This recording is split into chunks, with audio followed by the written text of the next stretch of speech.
Okay, give us your name, please. My name is Geraldine Desens, D-E-S-E-N-S,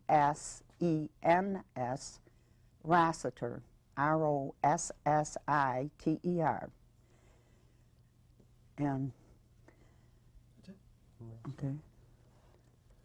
Tell me a little bit about, your first experiences. Well, I'll tell you, of course, many people from the city knew they were coming, and they were down in East 9th Street by the droves to look in. It seemed like almost like a zoo, because the refugees were inside, but it was all that wire fence we could see through. And as I was telling you, my father said, don't go near there because they have armed guards to keep them in and to keep others, from entering. But my cousin lived right down near there, Bob Garlack, and so we went down and we saw all these people. And later on, having heard of some of their high positions and what they had done, grown men with burlap tied around their feet. Half of them had no shoes. They had nothing. They had lost everything. And any man who had a coat jacket wore it over his shoulders rather than having his arms in his sleeves. So I said to my cousin, let's go to your house and you get a jacket and put it over your shoulders. We'll go down the railroad tracks. I knew where there was a hole under the fence opposite this big rack where we used to swim. So we sneaked in, and I knew a little French, and I told him a few phrases, and I said, if anybody said anything, just say this or that or the other. So naturally, we had to go up toward the fence to see anyone because all the refugees were there. And the funny thing was, we were standing there amongst all the refugees, and all of a sudden we saw a few of our friends, and they looked at us, and they couldn't believe, what are we doing in there? This is a matter of a few hours. So you dressed up and snuck? Well, I wore something older, more so I wouldn't, stand out or anything, and I had my cousin Bob Garlack do the same thing. Why do you think you went into the camp? What was the well, I don't know, I just had this feeling I just wanted to go in and mingle with them and not stand outside. And since I knew where there was a hole in an entranceway, I went in that way. And I've forgotten how many weeks they were under quarantine and everything, and they weren't allowed out, and nobody was allowed in. Oh, I suppose certain officials and so forth. So every day I went down, either before work or after, and I sneaked in alone many times, and I met a lot of them. And from all over, from Yugoslavia, Czechoslovakia, Russia, Germany, Poland, and they were all so friendly, and I did that every single day, and up until the time they did give you a pass to get in. But it was certain hours, so if I couldn't get there during pass time, then I'd go down the railroad tracks and sneak in again. Now you established some friendships. Oh, yes, I had many friendships, and I went to their shows.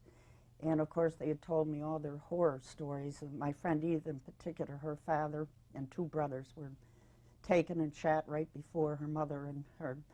And Edith? Edith Shemyen, and who married Bernard Starkman when she got to New York City. Now, the Jewish organizations are the ones that provided all the means for them to study, take English.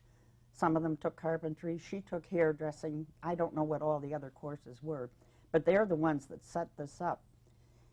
And the people in Oswego, where I worked, and businessmen and lawyers, I heard them saying, oh, they have the best places and the latest ovens and stoves, and, telling all this, which was absolutely untrue.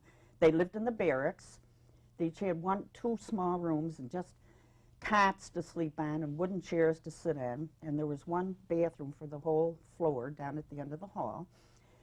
And, well, I know the Mr. Smart, they lived in one of the old colonel's homes or something. They had nice homes, but not the refugees. And I went to a bar mitzvah of one young boy, and I couldn't understand a word he said, but the way he spoke, I mean, you couldn't help but be moved. And I knew somewhat what it was about. And I went to their kitchen sometimes where they invited me to have dinner a couple of times with them, Yeah.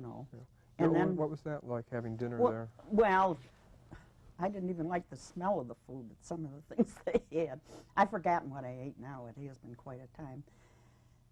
But then these friends I got acquainted with there was a friend of our family who had a car, and this was winter time by now, and I said, I'm going to sneak you out of here, and I had them all said, boy, the things I did, had I known how. You know, I really shouldn't have been doing this, but I was young, and I just wanted to get them out for a while. So I climbed up through the snowy bank and got them, and I said, now make a dummy like in your bed, because there was bed check for these people. You know, the guards came around to make sure everyone was in. So I had the mothers and everything do that, and then when we got out, it was early, and we had to be careful because we were leaving tracks in the snow, so when they got down the bank, then I brushed it off, pardon me, so that they couldn't see tracks going down the bank. We went to Rochester, and this friend treated us all to dinner, and I took them in the shops and everything, and that was the first time they'd been out. There was a big shopping trip, a big outing. Oh, yes, for the day. it was, because they hadn't done anything. And I had some of them in my home. This Leo Markovic was an opera singer from Zagreb, Yugoslavia, and he came to my home and sang. It was magnificent. How did your parents feel about some of the friends you made? Oh, well, they were very accepting. Supportive. The thing I was really ashamed of was how many Oswegonians were anti-Semitic and seemed to be anti-refugee. Whenever I walked down the street, when it was legal to be out like that, they'd yell at me. Many of them would say, Jew lover or refugee lover. Well, at the time I was so young, I was stunned. I didn't know what to say to them, you know. But anyhow... you also mentioned that a lot of the shop owners, people that you dealt with, said that they had a lot more, but you were right inside to tell them. Oh, yes, they're businessmen, lawyers. And I'd hear them conversing. Why, those, I won't tell you what they, you know, the way they referred to Jewish people was horrid. Were you able to stand up to them? Well, I tell you, I was working, I was waiting on them, and he had somebody giving me some advice. But in my heart, I really prayed that God would make them get rid of their prejudices, because I could never. I was fortunate. From the time I was about 4, I was in church, and one of the first things I learned, of course, was you love everybody, black, white, red, no matter what ethnic background, you know. And I never could be biased against anyone myself. I mean, a human being is a human being, and these people were just marvelous. There isn't one that I met that I didn't like. And of course, when they did finally leave, they had to go to Canada and then re-enter with a visa so that it'd be a real legal entry. And of course, everyone was kidding me, including the guards, and I know if I was ready to go and enter the country. You know, all these things went on. So you were quite Oh, close yeah, to a lot I went to of their them, shows. I was in their company. I should have made a little list of some of the things I probably am forgetting about. There's also another story that you had A bicycle. Did you? Yeah. Oh, tell me yes. about When that. I went down, some days I go down and stand outside the fence, you know, to make it look normal. And they'd always be by the fence looking at people. And the little children, I rode down on my bike. It's the first thing I ever bought when I got to work. And these children came up to the fence, and they looked over, and they said, oh, bicicla, bicicla. And I said, oh, I wish there's some way I could get that in there so they could ride it, you know, let them take it for the day. But they had the high fence and then the picket wires across the top. But I saw some fellows I knew, and one got on top of the shoulders of the other, and then they had on the other side some men or boys. They did the same thing, and I handed them my bike, and they got it over. And then I put my fingers up, or I guess I said in French, something, you know, what time I'd be back for the bike, and they were there right on the dot. Every time I let them take it, they never damaged it. They always were there at the fence what time I told them, and I was so happy that you know, for the children's sake, they could have that. Is this about the first time? Is this about the time that you also established your first contact with Edith? Is that right? I had another friend before Edith, and I've forgotten just where I saw Edith in this group, and she just, her first thing was, do you have a cigarette? You know? And I didn't have any, but when I went out, I bought some and brought them back to her. And then I became very close to Edith and her mother. As a matter of fact, I went to Florida one year, and on my way back, I stopped and visited her in New York. Now, she became very successful as a hairdresser. She had a huge shop in New York City. She had several girls working for her. And I imagine a lot of them that, you know, went into dentistry or carpenters. They're all, from all the stories I've heard, they've been quite successful, which, as I attribute it to the Jewish organizations that provided these classes to get them started. Our government, as far as I know, you know, they had the bare necessities, a place to stay and the food and like that. But it was tragic to see, though, grown men, as I say, in burlap, things around their feet, things we had never seen that you had maybe heard about. But as things went by, though, they people oh yes, started providing clothing. Oh and yes, they were able they to go out did. shopping Yeah, and and stuff like believe that. me, all those people went to English classes. I don't care how old or even if they were limping or anything. They'd go. They were eager to learn. I've always admired Jewish people for that. They all seem to, you know, get together and help each other, because then they help all, you know. And it was just, well, it was a wonderful experience to me. I'm sorry I was so young, because I don't think I fully appreciated the significance of the whole experience, you know. But I certainly have never forgotten. Yeah. What was the sense that you got from some of the friends you made about your willingness to be so friendly and outgoing with them and to get along so well? Well, they responded exactly the same way. You'd smile, they'd say hello and whatever, sometimes in Yiddish, as they say, or in their own foreign tongue, whether it's Russian. And my friend Edith taught me some Yugoslavian, you know. But, yeah. I was just going to say, your experience was to find out they're human beings just like anybody else. Absolutely, absolutely. They were just, I can't tell you, as I say, I didn't meet one of them in all that many people that I didn't like. I had no bad experience. They were all so nice. And I know in the beginning, some of them really thought they were in another camp, you know, because of the way all the picket wires and everything. Yeah. But thank God they were not. Yeah. So you snuck into the camp, you snuck them out, you went to Rochester. Any other activities? Well, I'll tell you, one night I talked my mother and two of my aunts into sneaking them in. This is still before you were legally able to go in there. And as I say, this is a steep bank, if you know our fort. It's a huge steep bank that goes right down to the tracks. And as we were about to leave, I was very careful how I took them around, told them not to talk and how to act and everything, so we could go in and visit some of the friends.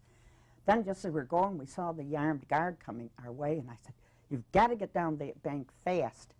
I don't know how they did it, but they got over the bank, and then I had to fly. And I had a nice new bracelet my mother had given me for my birthday, and I slid down, went under, and the pickets of the fence were there, and I went under my arm. It ripped my bracelet off. But, you know, I was afraid after having heard what my dad said that they might actually shoot if they saw you. So it was kind of a thrilling time. We were certainly grateful we didn't get shot or hurt or anything. Yeah. And looking back on it now, 50 years, how do you feel? Very nostalgic. I wish I could, as I was saying, I'd love to be able to see them all again. I have seen some at the last reunion they had here, and the dedication. I saw many of them, including Edith and her husband, and a lot of them seem to remember me more because, like, I was one person that was always in the fort, and I just wish them all the happiness they can find, because I heard so many stories, and I know everyone knows what they went through. And even if you read that book, trying to get over that, I knew everything about that. And when I read the book, I kept waiting almost to see, are they going to make it? That's how well I think she wrote it, Dr. Gruber. I think she did a marvelous, because she made me, even knowing the end, kind of wait. And I went through all the excitement and the fright almost that they experienced trying to get over here. Do you feel this is an event in your life that yes. changed you in a way? I think yes, I do. In it, as I say, it made me much more aware of the anti-Semitism and the bias that people have. And that only makes me feel closer to people that other people are putting down or think they're superior to, you know. And I was happy that I could ever be with them or do anything with them. And as I say, it's probably one of the most thrilling things that ever happened to me in my entire life. I felt like I was part of them. And it was thrilling to be in there listening to different languages. It was my trip to Europe that I'll never have, I'm sure, but, you know, it gave you that feeling. And it was just, as I say, I was so young that I didn't appreciate everything about it as I do today, or I have for the last several years, you know, that it really was a part of history. And of course I feel very badly that we did not, or were not able to take more people into this country. I mean, it was 1,000 when they left, but there was 900 and something. One or two of them, I think, died on the crossing over here. Mm-hmm. So, yeah, that's something that will always stay in my memory. And when I had met Dr. Gruber, she was writing the book, or going to write it. Had started it, and Edith's husband said she wants to know your experiences, but, you know, I said, how am I going to write all of this? And so they said, tape it, which I did. I taped, I can't recall now what I put on the tape, but then I sent that to her. And now you're part of the history of understanding this event. Oh, I would think so. Yeah. I hope so. Well, Whatever, my heart was with him, and it always will be. And I'm so happy of all the stories I've heard, and you read and you hear about them, as we did in the first reunion they had, that how well they've all done, and how they keep in touch with certain individuals here. And I'm glad to hear that a lot of the teachers were exceptionally kind to them, and there were people that were. I'm not saying that. But you feel badly about the ones that, you know, that were so cruel. In my mind, it was cruel the way they talked or felt about them.